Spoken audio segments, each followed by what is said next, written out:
Do you feel like your world is falling apart for 2 weeks every month, only for those symptoms to disappear like nothing happened? You may be struggling with something called PMDD, a condition that most people have never heard of. Premenstrual Dysphoric Disorder is thought to affect 1 in every 8 to 10 people who menstruate, and it actually could be much more than that. Unlike PMS, premenstrual syndrome, which causes a slight mood change and you're reaching for the chocolate, having PMDD can cause life-altering symptoms. And despite how severe this condition is and how common it is, it's only recently had an agreed definition, diagnosis, and evidence set for standards of treatment. So there's a lot we need to learn. In this video, you may think, this feels like me, she's talking about me, or it might be someone, a loved one you know. So watch this video where I'm going to explain to you what some of the possible causes are, the symptoms to look out for, and most importantly, treatment options to help you feel better. So what are the causes of PMDD? It's not fully understood. We do think there's possibly a link and it can be passed down in families. But what's really important to understand is it isn't a hormonal problem. It's about the brain's sensitivity to the normal changes that happen during our menstrual cycle or the periods we're having. So it's a sensitivity to the hormones rather than a hormone problem. This also can affect the neurotransmitters in the brain. Ones you've heard of might be things like dopamine and serotonin, known as the feel-good hormones, and even something like melatonin, which helps you sleep. Some people think there's also a link with PMDD and autism or ADHD. There's not enough evidence for this at the moment, but people are looking into that possibility. So what symptoms should you look out for PMDD? This isn't just about mood swings. It's much more severe than that. It's not just a severe form of PMS. And we could split these symptoms into 3. So there's emotional symptoms, physical symptoms, and behavioural symptoms. From the emotional symptoms, that might be things like intense mood changes, depression and anxiety, difficulty concentrating, irritability and anger, often causing problems in relationships, and feeling hopeless and overwhelmed. From the physical point of view, people often find that they're just exhausted, just fatigue and lack of energy. They may get headaches, they may get breast tenderness and swelling, and also just aches and pains from muscles and joints. And then from the behavioural side of things, people find their appetites changing, or maybe they're binge eating and also having trouble sleeping. So what's the impact of living with PMDD? People with PMDD are finding difficult to manage their work life, difficult to manage at home and relationships, being a parent, being a partner. It can all be very difficult. And this is for 2 weeks out of 4, potentially. That's half your life. So much so that we need to recognise the impact on this.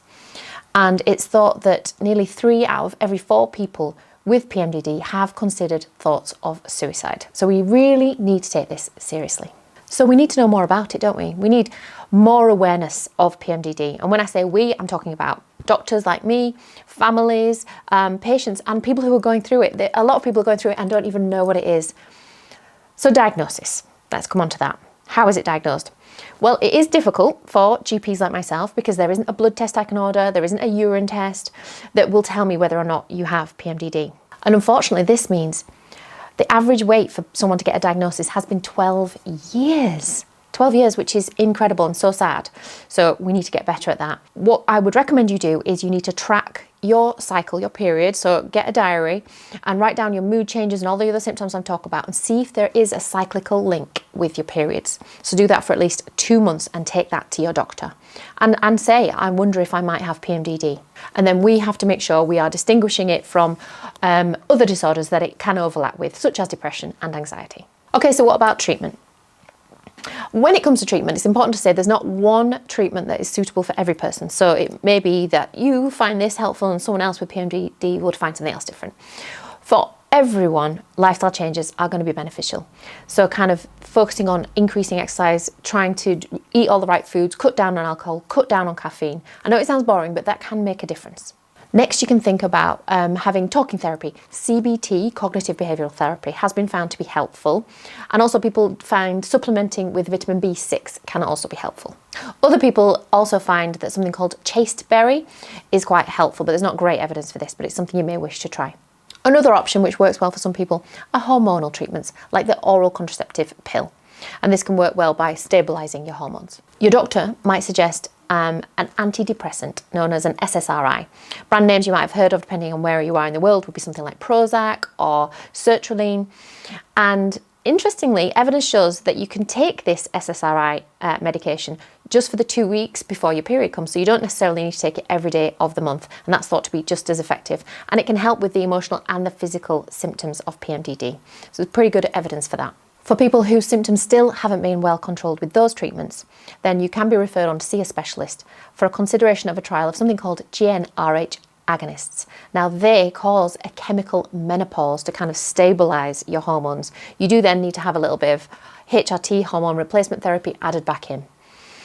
And in the most severe cases, some people do end up having an operation to remove their womb and their ovaries. And again, they would need some HRT after that, but obviously that's the most severe.